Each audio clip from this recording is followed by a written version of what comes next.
Ladies and gentlemen, think about the last time you lost your temper. Did it make the situation better? Or did it make things worse? We live in a world where emotions are powerful. Love can heal, anger can destroy, and patience can save relationships. But here's the truth: emotions are like fire. If you control the fire, it gives you warmth, light, and energy. But if the fire controls you, it can burn down your entire house. Today, I want to remind you of something very simple, but life-changing. Don't let your emotions control you. Learn to master them, and you will master your life. Because strength is not in how loudly you react, but in how calmly you respond. Awareness is the very first and the most crucial step when it comes to controlling our emotions. Because if we are not even conscious of what is happening inside us, then how can we ever expect to master it? Imagine for a moment that you are driving a car, but you are blindfolded. The engine is powerful, the wheels are turning, but you don't know where you are going. That's exactly how our emotions can be: powerful, moving, energetic. But without awareness, they can take us to dangerous places. Awareness is like opening your eyes while driving. Suddenly you see the road, the obstacles, the turns, and you can guide the vehicle safely. In the same way, when we become aware of our emotional state, we can guide ourselves to respond with wisdom rather than react with impulse. So many of us go through life on autopilot. Something small happens, a word, a look, a tone of voice, and before we even realize it, we are angry, offended, or hurt. We don't even pause to ask, what just happened inside me? Why did that person's words trigger me? If we never question our emotions, they become the masters and we become the servants. But if we train ourselves to notice them, to identify what we are feeling, then we are taking the first step to freedom. When anger rises, instead of saying, "He made me angry," awareness allows us to say, "I am feeling anger inside me." That simple shift from blaming the outside to observing the inside creates space for self-control. Think of awareness like a mirror. A mirror doesn't judge you, it doesn't fight with you, it simply shows you the reality as it is. When you cultivate awareness, you become that mirror for your own emotions. You start to see the rise and fall of your moods, the patterns that repeat, the triggers that push your buttons. And in that clear reflection, you find the power to choose differently. Without awareness, emotions are like thieves that sneak into the house of your mind and steal your peace. With awareness, you catch them at the door before they enter. The great mistake many people make is believing that strength means controlling everything outside of them: other people, situations, circumstances. But the truth is, the real battlefield is within. If you don't know what is happening inside your own heart and mind, then you are fighting the wrong war. Awareness brings you back to the real battlefield. It says, "Look here, this is where the fight is. This is where victory or defeat is decided." And the more you practice awareness, the quicker you catch yourself. Instead of exploding after 5 minutes of provocation, you notice the irritation rising within seconds. That's progress. That's growth. So let us understand this clearly: control is not possible without awareness. A musician cannot control the melody without being aware of every note. A pilot cannot control the plane without being aware of every signal. And in the same way, we cannot control our emotions if we remain blind to them.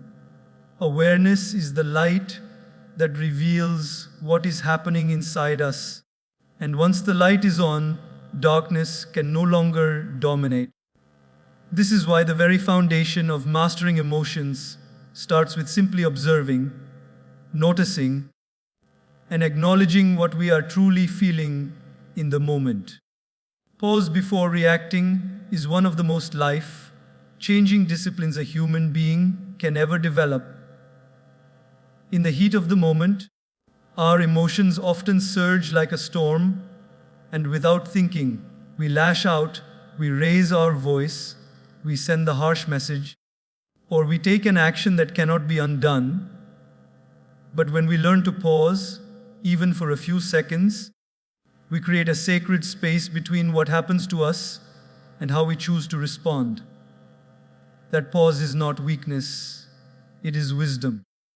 It is the difference between making a decision in anger that you regret for years and making a decision in calmness that you will be grateful for.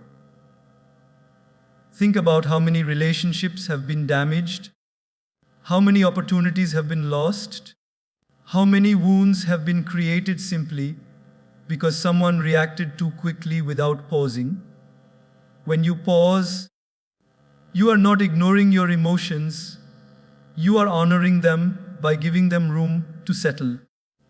Just like muddy water becomes clear when left still, our mind too becomes clear when given a moment of stillness. That pause allows your brain to move from impulse to intelligence.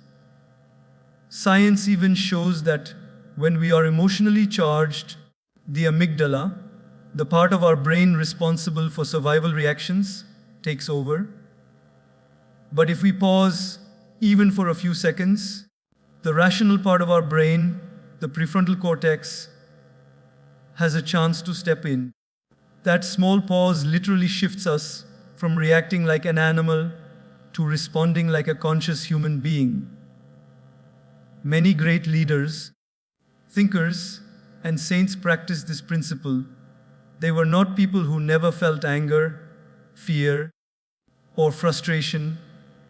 They simply mastered the art of holding back for a moment before letting their words or actions flow. Because they understood that once words leave your mouth, you cannot call them back, and once actions are taken, you cannot erase them. A single word spoken in anger can cut deeper than a sword, and sometimes even years later, people remember it. That is why pausing is so powerful. It saves you from battles that don't need to be fought and from wounds that don't need to be inflicted. Pausing does not always mean silence. Sometimes it means taking a breath before you speak. Sometimes it means counting to 10 in your mind before responding. Sometimes it means walking away for a moment until your emotions settle. And sometimes it means not replying to a message immediately, but giving yourself time to think before you hit send. This pause is not avoidance, it is strength in disguise. It is training yourself to act from clarity, not from chaos. Think about a pot of boiling milk. If you keep it unattended, even for a second, it can spill over and make a mess. But if you watch it carefully and pull it away from the fire for just a few moments, you prevent the mess. That is exactly what pausing does with our emotions. It prevents the overflow, it prevents the damage, and it keeps things under control. The few seconds you take to pause might feel small, but they can save you hours, days, or even years of regret. So the next time you feel anger boiling inside you, the next time you feel fear pushing you to react, or the next time you feel hurt tempting you to strike back, remember this simple wisdom: pause, breathe, hold on for just a moment. In that moment, you are not weak, you are powerful. Because you have refused to let the storm inside you destroy the peace around you. And once the storm settles, you will find yourself grateful that you paused, because what you say and do after that will come from wisdom, not from impulse. Don't suppress, manage. This is where so many people misunderstand the idea of controlling emotions. They think that to control emotions means to bottle them up, to hide them, to lock them away so that nobody can see them. But suppression is dangerous. It is like pressing down the lid of a boiling pot. Yes, for a moment it looks calm on the outside, but inside the pressure is building, and sooner or later that pot will explode. In the same way, when we suppress our emotions, we don't deal with them, we only push them deeper. They don't disappear, they resurface later, often in uglier and more destructive ways. That's why true mastery is not about suppression, it is about management. It is about wisely channeling your emotions so that they work for you instead of against you. Think about anger. If you suppress it, you may smile on the outside, but deep inside, you are hurting, you are resenting, and over time that resentment grows.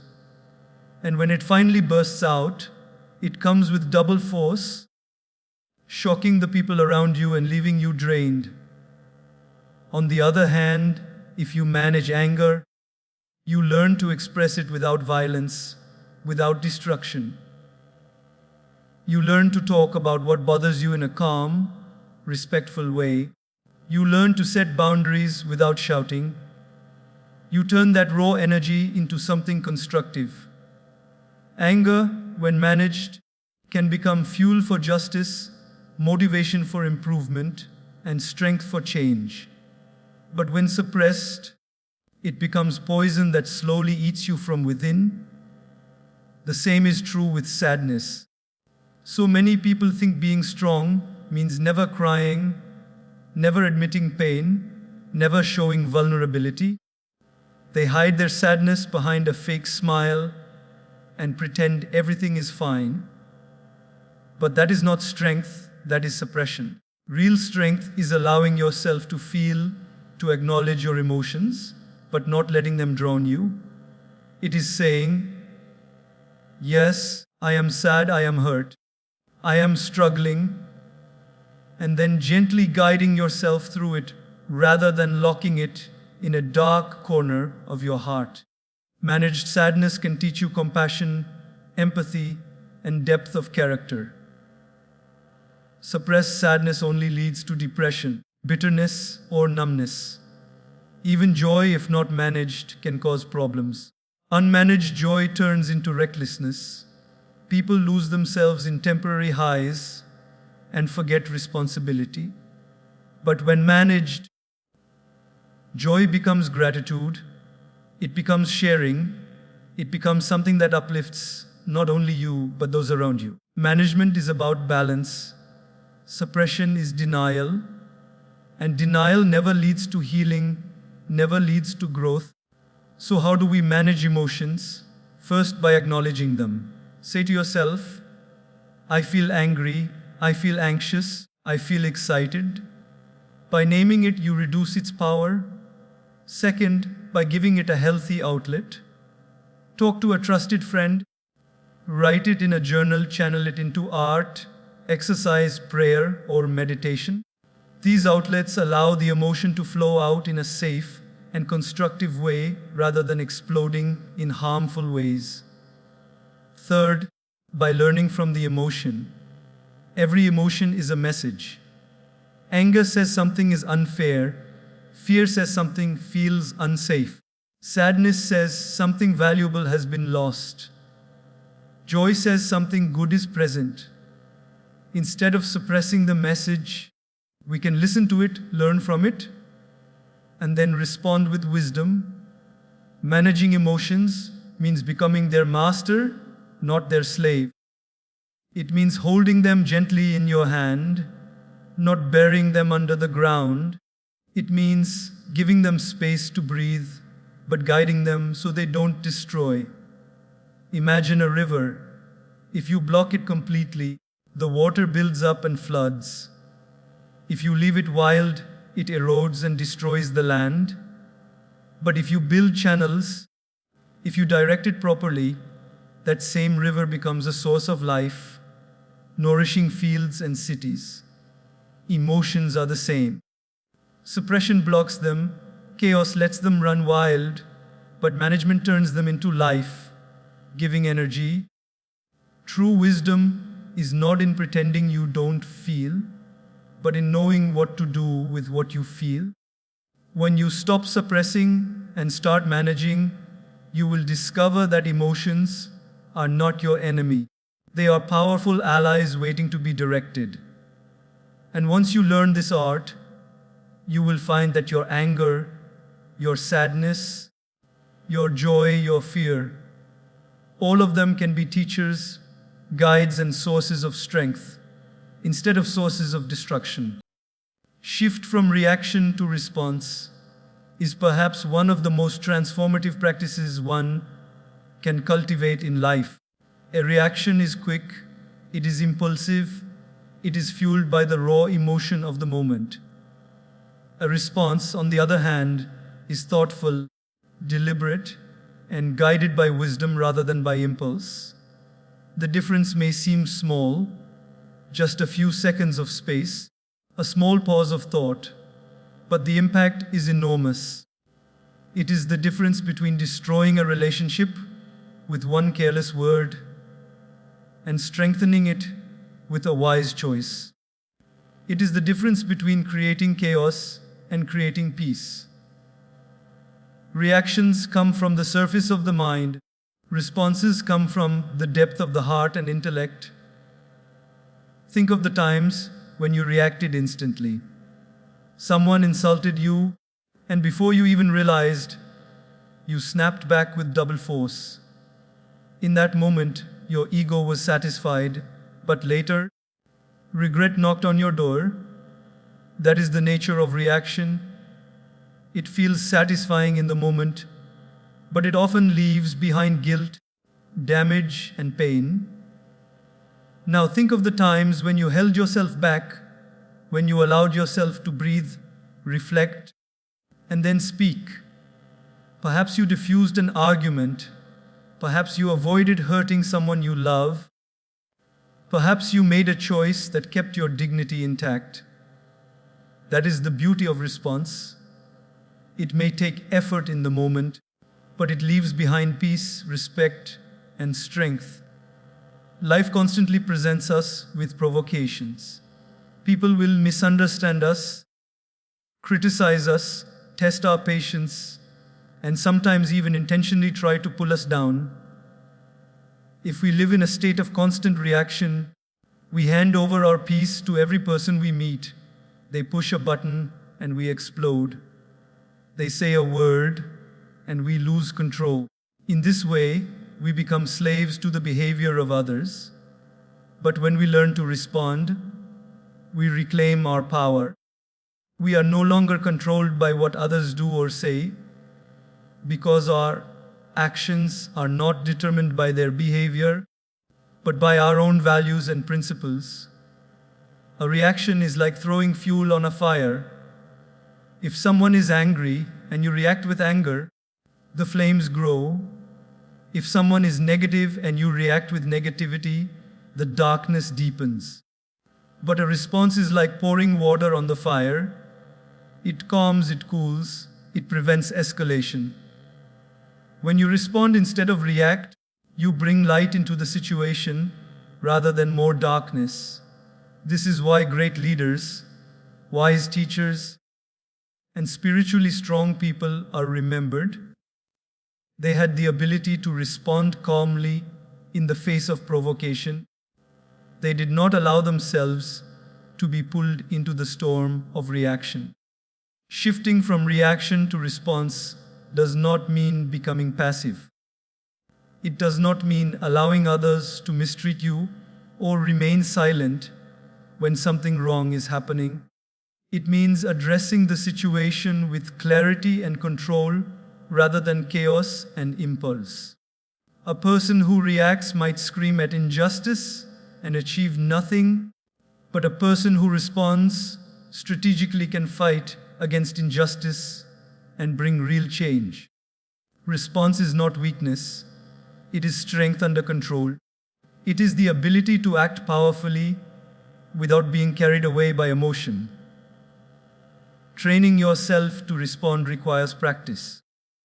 It begins with awareness, catching yourself at the moment your emotions surge. Then it requires pausing, giving yourself a moment before words leave your lips or actions leave your hands.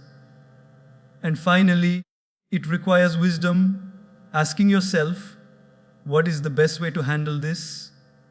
What outcome do I want? Will my words heal or will they harm? In that moment, you shift from being a prisoner of impulse to being a master of choice. Life is not determined by what happens to us, but by how we respond to what happens. Two people can face the same insult, the same challenge, the same pain. One reacts and creates more suffering, the other responds and creates growth. Which one do you want to be? The power to choose is in your hands. Reactions are instinctive, responses are intentional. Reactions come from the ego, responses come from wisdom. Reactions escalate problems, responses solve them. And when you train yourself to respond instead of react, you will find that your life becomes calmer, your relationships deeper, and your inner strength unshakable. Detach from the heat of the moment is one of the wisest skills a person can ever cultivate, because most of the destruction in our personal lives, in our relationships, and even in society happens when we get caught inside the heat of the moment. When emotions are burning hot, when anger is boiling, when frustration is rising, when ego is wounded, we are not in our best state of mind. We are like a person standing inside a storm. Vision is blurred, thinking is clouded, and decisions are rash. To detach from the heat of the moment means to step outside of that storm, even if only for a few minutes, so that you can see clearly again. It means reminding yourself that you are not your emotion, you are the witness of it. You are not the anger, you are the observer who sees the anger rising within.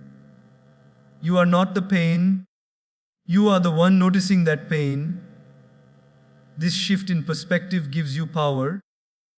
Think about how many times you've said or done something in the heat of the moment that you regretted later.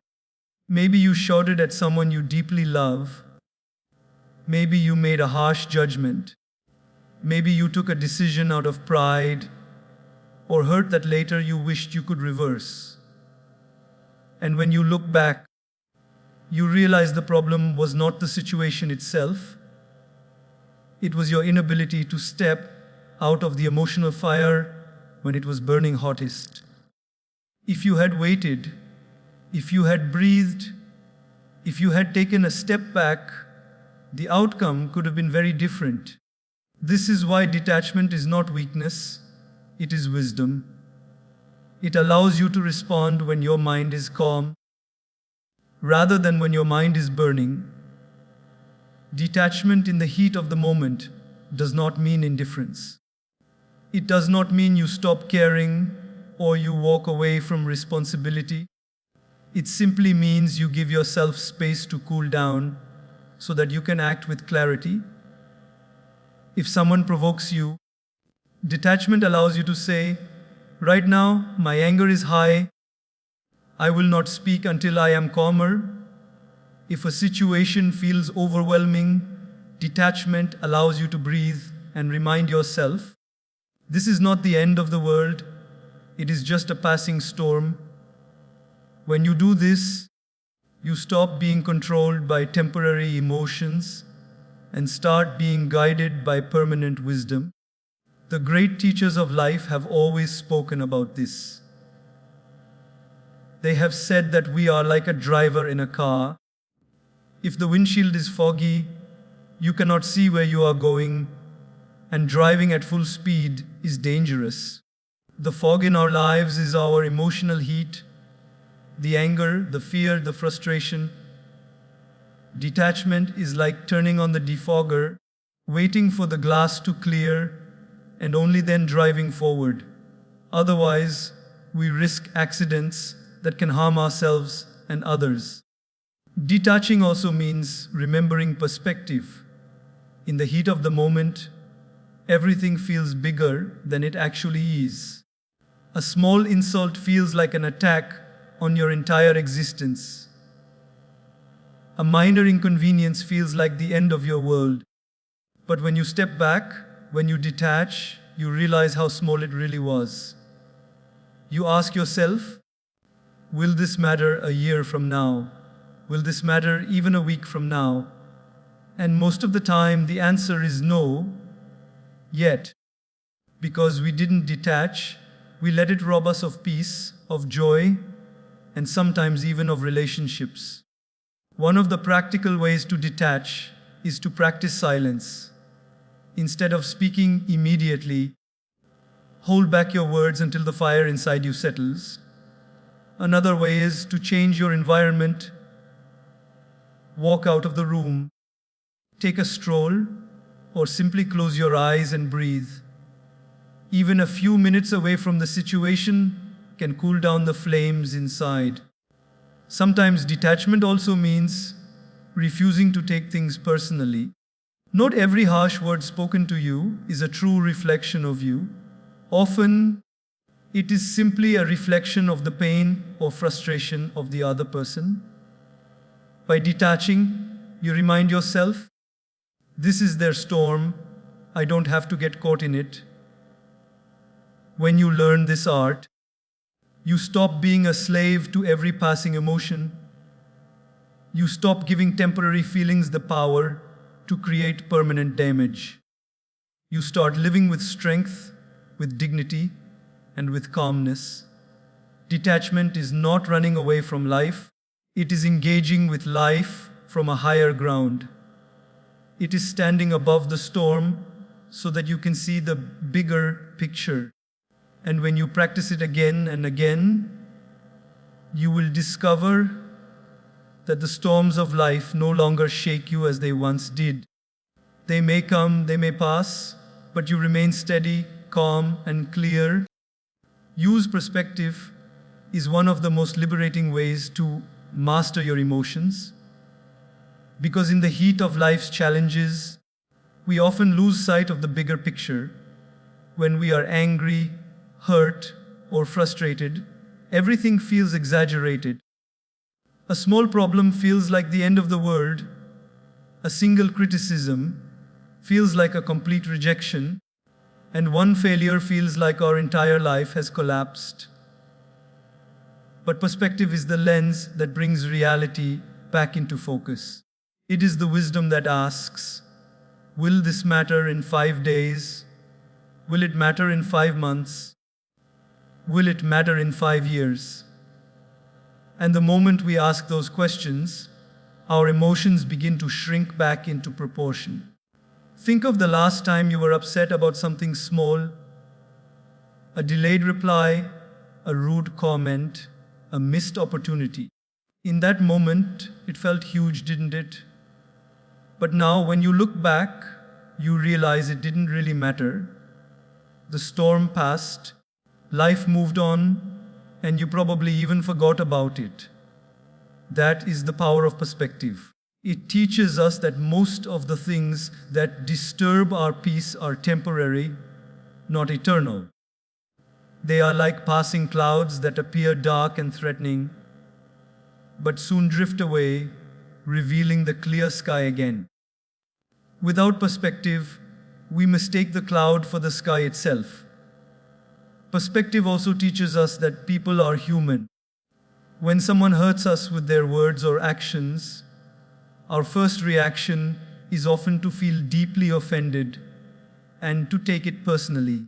But perspective reminds us that their behavior may be coming from their own pain, stress, or ignorance.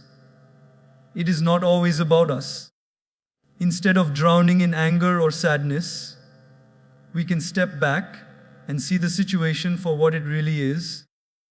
A harsh word is not the end of our worth. A disagreement is not the end of our relationship. And a mistake is not the end of our journey. Perspective softens the blow of life's events. Another dimension of perspective is remembering the blessings we already have. Many times, we magnify our problems because we forget our gifts. If one thing goes wrong, we focus so much on it that we ignore the hundreds of things that are going right. Perspective says, yes, this problem is real, but look at everything else that is still good. Gratitude is born from perspective. When you zoom out, you realize that even in pain, there is something to be thankful for, and gratitude itself becomes a medicine that calms emotional storms. Perspective is also about time. A wound today may feel unbearable, but give it time and it heals. A failure today may feel crushing, but in time, it may lead to a greater opportunity. How many of us can look back at a disappointment in our past and now see that it was actually a blessing in disguise? At that time, we cried, we worried, we thought life was unfair. But years later, we say, thank God it happened that way because it led me here. That is the magic of perspective. It turns pain into wisdom, mistakes into lessons, and endings into new beginnings. When we lack perspective, our emotions control us like a magnifying glass that zooms only on the problem and blocks everything else. But when we develop perspective, it is like stepping back and seeing the whole painting instead of obsessing over one dark spot. Life is vast, and one problem is never the whole story. Perspective gives us that vastness. It teaches us that no matter how strong the storm is, the sky above it is always bigger. The next time you feel overwhelmed by anger, fear, or sadness, remind yourself to zoom out. Ask, how much will this matter in the long run? Is this worth losing my peace over? Am I focusing only on the problem, or can I see the bigger picture? By doing this, you immediately reduce the power of the emotion over you. It is not that the problem disappears, but it no longer controls you. You rise above it. Those who live with perspective are not easily shaken. They do not allow temporary storms to steal their permanent peace. They understand that life is a journey full of ups and downs, but none of those downs define them. They see beyond the immediate and focus on the ultimate. And that is what makes them steady, strong, and emotionally unshakable. Practice empathy is one of the deepest ways to regulate and control our emotions, because when we start to feel what others feel, our own anger, frustration, or impatience begins to soften. Empathy is the bridge that connects two hearts. It is the ability to step into another person's shoes and look at the world through their eyes. So often, we get carried away by our own emotions because we only see life from our side, from our pain, from our disappointment. But the moment we make an effort to see from the other person's perspective, something shifts inside us. Instead of reacting with anger, we start to understand with compassion. Instead of judging harshly, we begin to see the hidden struggles behind someone's behavior. When someone speaks to you rudely, the immediate instinct is to feel insulted and to fire back. But if you pause and practice empathy, you might realize that perhaps this person is stressed, perhaps they are carrying a burden that you cannot see, Perhaps their harshness is not truly about you, but about their own battles. Empathy does not excuse bad behavior, but it helps you not be enslaved by it. It prevents you from taking everything personally. It allows you to respond with calmness rather than with equal harshness. In that way, empathy protects your inner peace. And empathy also teaches us patience. Imagine a child learning to walk. They fall, they stumble, they cry. If we only focused on ourselves, our frustration, our impatience, we might shout at the child or give up on them. But empathy allows us to feel their struggle, to see the effort they are putting in, and so we encourage them instead of scolding them. The same principle applies to adults. Everyone you meet is stumbling through something you don't fully understand. Empathy makes you gentler with them, and in turn, gentler with yourself. Relationships especially thrive on empathy. Many arguments are not really about the issue itself. They are about the feeling of not being understood. When you truly listen to someone, when you acknowledge their emotions, when you show them that you care about what they are going through, the conflict softens. You may still disagree, but empathy creates a safe space where emotions can calm down and reason can enter. Without empathy, every disagreement becomes a battle of egos. With empathy, even disagreements become opportunities for growth. Empathy is also a mirror. When we practice it with others, we start to develop it within ourselves. We learn to forgive our own mistakes, to understand our own weaknesses, and to be patient with our own journey. Instead of reacting with self-hatred when we fail, empathy allows us to say, "It's okay, I am human, I am learning, and I will grow." This inner empathy reduces self-destructive emotions like guilt, shame, or bitterness. It replaces them with self-awareness, healing, and strength.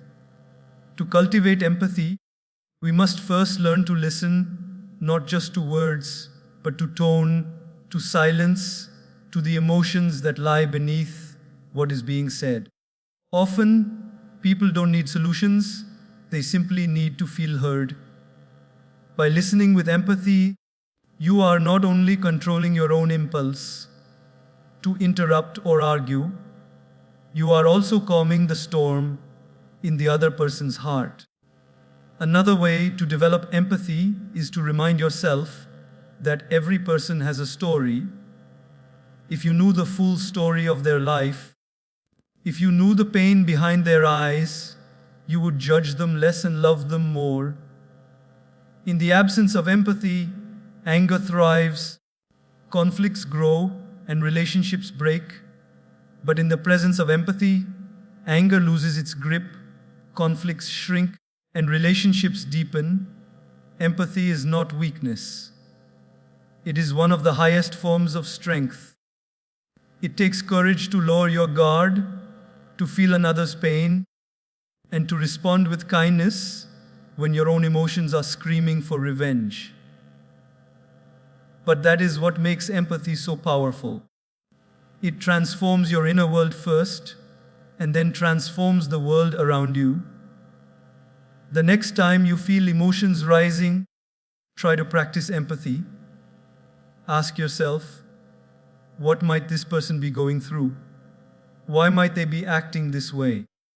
How would I feel if I were in their position? And as you do this, you will notice your emotions shifting from rage to understanding, from irritation to patience, from hurt to compassion. That shift is not only healing for others, it is deeply healing for you as well. Because when you practice empathy, you are not only calming their storm, you are calming your own. Channel energy positively is a principle that completely transforms the way we look at our emotions. Every emotion, whether anger, Sadness, fear, or joy carries with it an incredible amount of energy. The problem is not the energy itself. The problem is where we direct it. When we let anger explode, it destroys. When we let sadness consume us, it paralyzes. When we let fear dominate, it imprisons us. But when we learn to channel these same emotions towards something meaningful, they become forces of growth, creativity, and transformation. The energy is already within us. Our responsibility is to decide where to guide it. Think of anger. At its core, anger is a burst of energy that comes when something feels wrong or unfair. Left unmanaged, it can lead to shouting, fighting, or breaking things. Actions that bring pain but solve nothing. But imagine channeling that same fire into a positive direction. Many revolutions that brought justice to the world were born out of anger against oppression. Many inventions came from frustration with limitations. Many great leaders used the energy of anger not to destroy people, but to destroy injustice. The difference is simple. They redirected their fire. The same flame that can burn down a house can also cook food, bring warmth, and create light. The flame is not the problem, the use of the flame is. The same is true with sadness. Sadness is heavy, and when left unchecked, it can drag us into hopelessness.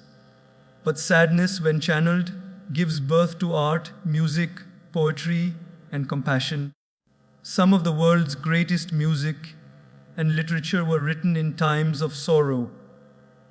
Pain gave them depth, and they turned that depth into beauty that healed not only themselves, but also millions of others. When you channel sadness into creativity or service, you transform personal pain into a collective gift. Your suffering no longer feels meaningless. It becomes a source of strength and connection. Even fear can be channeled. Fear, when uncontrolled, paralyzes us. It keeps us small, prevents us from taking risks, and makes us hide in comfort zones. But fear also sharpens awareness. It makes us prepare. It pushes us to grow. The fear of failure can drive someone to work harder. The fear of loss can remind us to value what we have. The fear of time passing can inspire us to live fully in the present. Fear, when channeled positively, becomes a motivator instead of a jailer. And then there is joy. People assume joy always leads to good, but unmanaged joy often turns into recklessness. Too much excitement can make people careless, impulsive, or indulgent. But when joy is channeled, it becomes gratitude, generosity, and celebration that uplifts everyone. Joy, when shared, multiplies. When you take the energy of joy and spread it to others through kindness and service, you not only deepen your own happiness, but also light up the lives of those around you. Channeling emotions requires conscious direction. It is like water flowing down a mountain. If you leave it wild, it can cause floods and destruction. But if you guide it into channels, it can irrigate fields, generate electricity, and bring life to entire communities. Your emotions are streams of energy. The question is whether you let them flood your life with chaos or guide them into creating something meaningful. The practical way to channel emotions is to use them as fuel. If anger arises, instead of lashing out, use that energy to exercise, to write, to build, to create solutions to the problem that triggered you. If sadness arises, instead of isolating, use that sensitivity to connect with someone else who is suffering, to volunteer, to create art, or to reflect deeply on life's truths. If fear arises, instead of letting it freeze you, use it as a signal to prepare, to grow your skills, to build resilience. This way, no emotion goes to waste. Every emotion becomes a source of power. When you live this way, you stop seeing emotions as enemies and start seeing them as messengers carrying gifts of energy. You no longer fear anger, sadness, or fear itself because you know they can be harnessed. This is true strength, not the absence of emotions, but the mastery of them. You become like a skilled sailor who does not fight the wind, but uses it to move the ship forward. Whether the wind is strong, soft, or stormy, it is always energy, and with skill, it can always be used. The most powerful people are not those who never feel intense emotions, but those who have learned to take that intensity and pour it into the right direction. Their pain becomes purpose, their fear becomes courage, their anger becomes justice, their joy becomes inspiration. And that is the path to emotional mastery, not to stop feeling, but to start channeling.